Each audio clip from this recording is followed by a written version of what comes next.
The topics that we are going to study in detail are the process of fertilization and the embryonic developmental stages that basically occurs in the process of formation of a zygote up to embryo. all right. सो यहाँ पर अगर आप इस diagram को ध्यान से देखिए तो ये वो फेज़ दिखा रहा है कि ओव्यूलेशन के टाइम पे एक ओवम का स्ट्रक्चर एक्चुअल में किस तरह का दिखता है. ऑलराइट.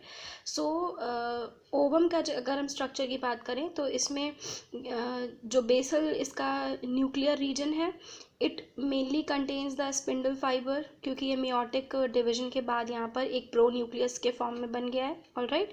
इसके जस्ट नियर बाई एरियाज़ में मियोटिक डिवीजन की वजह से ही फर्स्ट पोलर बॉडी बनती है, जो कि आपको पहले भी एक्सप्लेन किया गया था. देन अपार्ट फ्रॉम दैट इसको बाहर की तरफ एक प्रोटेक्टिव लेयरिंग कवर करती है, that is called as zona pellucida. So zona pellucida is that layer which actually contains the content and the pronucleus along with first polar body. Alright. Ovulation के time पे कुछ ऐसा ही structure आपको दिखाई देगा. और जोना पेलुसिडा लेयर के जस्ट अंदर की तरफ जो ये फ्लूइड कंटेंट आप देख रहे हैं, it is it's cytoplasmic content, जिसको हम विटिलस भी कहते हैं. ऑलराइट. जोना पेलुसिडा लेयर के जस्ट बाहर की तरफ कुछ सर्टेन ग्रुप ऑफ सेल्स पाए जाते हैं, उनको कहा जाता है कोरोना रेडिएटा. ऑलराइट. ये कोरोना रेडिएटा सेल्स इस जोना पेलुसिडा लेयर को प्रोटेक्शन प्रोवाइड करते हैं. अपार्ट फ्रॉम दैट, जैसे ही कोई स्पर्म इसके कांटेक्ट में आता है, ये उस स्पर्म को एक पाथवे प्रोवाइड करने में हेल्प करते हैं, to help them to find the way कि उनको जोना पेलुसिडा के किस रीजन या किस पार्ट से बेसिकली उस वॉल को रप्चर करते हुए अंदर की तरफ जाना है या पहुंचना है. ऑलराइट. और साइटोप्लाज्मिक कंटेंट और जोना पेलुसिडा लेयर के बीच में जो ये स्पेस आप देख रहे हैं, vacant space, it is called as the perivitelline space. ठीक है. सो ओव्यूलेशन के टाइम पे ओवम कुछ इस तरह का होता है जो कि डिस्चार्ज होगा, जिसे कि फिम्ब्रिया के स्ट्रक्चर्स कैप्चर करते हैं. अगर हम स्पर्मेटोजोआ की बात करें तो स्पर्मेटोजोआ अल्टीमेटली रिलीज होता है from the male reproductive tract, और उसका जो मैच्योरेशन फेज़ है that is called as capacitation, जिसे हम पहले भी डिस्कस कर चुके हैं. ऑलराइट. सो नेक्स्ट अगर हम देखें इसके स्ट्रक्चर को, कि ये आपका यूट्रस का बेसिक स्ट्रक्चर है. सो यहाँ पर ये ओवेरियन लिगामेंट है जिसके साथ ये ओवरी कनेक्टेड है. यहाँ पर ओव्यूलेशन का प्रोसेस होगा. फिम्ब्रिया इसको रिलीज ओवम को, डिस्चार्ज ओवम को कलेक्ट करेंगी. Then it will get transfer to the region between junction of ampulla and isthmus. Alright. यहाँ पर इस पर्टिकुलर साइड पे जाकर के ये ओवम सेटल डाउन हो जाएगा आफ्टर एवरी मेंस्ट्रुअल साइकिल. एक टाइम पे एक ओवरी से एक ही एग या ओवम डिस्चार्ज होगा. ऑलराइट. देन ये वेजाइनल एंड सर्विकल रीजन है जहाँ पर मेल रिप्रोडक्टिव पार्ट पेनिट्रेट करता है, एंड अल्टीमेटली जो स्पर्म है वो यहाँ से पेनिट्रेट करके पहुँचते हैं फेलोपियन ट्यूब के एम्पुला और स्थमिक रीजन में. अब अगर हम बात करें कि अगर स्पर्म यहाँ तक पहुँच चुका है तो अल्टीमेटली उसमें चेंजेस किस तरह के आएंगे. राइट. सो यहाँ पर आपको दिखाया गया है फीमेल बेसिक गैमेटोफाइट. राइट. जिसमें आपका जोना पेलुसिडा की लेयर्स मेंशन है. देन सेकेंडरी oocyte ये पाया जा रहा है. ठीक है.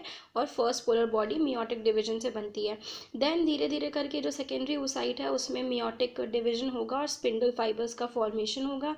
देन जैसे ही कोई स्पर्म, पहला स्पर्म इसके वॉल के आसपास पहुँचेगा, इस जोना पेलुसिडा की लेयर के पास जितना भी एंजाइमेटिक एक्शन है, यानी कि स्पर्म्स के एक्सटर्नल सरफेस पे जो हाइलोरोनिडेज एंजाइम होगा वो जोना पेलुसिडा की वॉल्स को डिससॉल्युबलाइज करते हुए अंदर पहुंचेगा, और बाकी के स्पर्म मतलब जोना पेलुसिडा की लेयर्स ऐसे एंजाइम्स को रिलीज़ करेंगी जो बाकी के स्पर्म्स की एंट्री को वहीं के वहीं ब्लॉक कर देगा. ऑलराइट. सो जैसे ये इसका हेड पार्ट स्पर्म का अंदर पहुंच जाता है, the female nucleus behaves as female pronucleus and the male nucleus thus behaves as the male pronucleus. Alright, so these were the few stages of maturation of the ovum and the process of fertilization. Next अगर हम discuss करें कि इन दोनों में pro nucleus is में जब इनका fusion जब हो जाता है, मेल और फीमेल जाइगोट जब आपस में इंटरमिक्स हो जाते हैं, फिर उसमें क्या क्या चेंजेस देखने को मिलते हैं. तो अल्टीमेटली इनके फ्यूजन से एक सिंगल सेल्ड स्ट्रक्चर हमें मिल जाएगा. ऑलराइट. इनके फ्यूजन से हमें एक सिंगल सेल्ड स्ट्रक्चर मिल जाएगा. ऑलराइट। तो अब क्या होगा, ये जो सिंगल सेल स्ट्रक्चर है ये अल्टीमेटली मल्टीपल स्टेजेस में खुद को डिवाइड करता है, ठीक है। सो सबसे पहले एक सेल 2 में डिवाइड होगा, देन 3, देन 4, देन उसके बाद एक अल्टीमेट 8 से लेके 16 सेल जो स्टेज आती है, that is called as morula. Alright, ये जो आप मोरेला के सेल्स देख रहे हैं इनमें एक्चुअल में होते क्या है, they actually contains the blastomere cells, ठीक है। यही ब्लास्टोमियर सेल्स बाद में फर्दर डिविजन करते हैं, जिसमें जो इनकी बाहर की प्रोटेक्टिव लेयरिंग है वो अल्टीमेटली रिलीज हो जाती है, और अंदर की तरफ जो बेसिक स्ट्रक्चर बचता है वो आपका क्या होता है, blastocyst. Alright, so 8 to 16 cell stage is called as morula. this is very important exam के पॉइंट ऑफ व्यू से। देन यहाँ पर जो मोरेला का स्ट्रक्चर है वो खुद को 2 लेयर्स में डिवाइड कर लेता है। एक होता है इनर सेल मास और एक बाहर की तरफ होता है ट्रोफोब्लास्टिक लेयर। इस ट्रोफोब्लास्टिक लेयर का फर्टिलाइजेशन प्रोसेस में एम्ब्रियोनिक डेवलपमेंटल प्रोसेस में बहुत ही इंपॉर्टेंट रोल है, जिसे हम आगे डिस्कस करेंगे। सो बाहर की तरफ लेयर बन गई ट्रोफोब्लास्टिक लेयर, अंदर की तरफ हो गए inner mass cells. These are the primary cells जो कि अल्टीमेटली एग और फिर एम्ब्रियो का फॉर्मेशन करेंगे, एंड देन अल्टीमेटली हमें जो स्ट्रक्चर मिलता है that is called as blastocyst. अब अगर हम इस ब्लास्टोसिस्ट की बात करें तो जैसे ही ब्लास्टोसिस्ट का फॉर्मेशन हो जाएगा, जिसके अंदर ब्लास्टोमियर्स प्रेजेंट है बेसिकली, वो यूट्रस में फैलोपियन ट्यूब से निकल करके यूट्रस में जा करके खुद को इम्प्लांट कर लेते हैं। और अगर इसी स्ट्रक्चर को थोड़ा सा और एनलार्ज करके दिखाया जाए तो एक ब्लास्टोसिस्ट कुछ इस तरह का दिखता है, जो कि एंडोमेट्रियल लाइनिंग में जा करके खुद को फिक्स कर लेता है। So these were the basic stages up to implantation. Implantation क्या है, एक ऐसा प्रोसेस जिसमें ब्लास्टोसिस्ट खुद को यूट्रस की वॉल्स में इम्प्लांट कर लेता है, फिक्स कर लेता है, that is called as implantation. Alright, so these were the few terminologies जो कि यहाँ तक के स्टेप्स के लिए बहुत इंपॉर्टेंट है।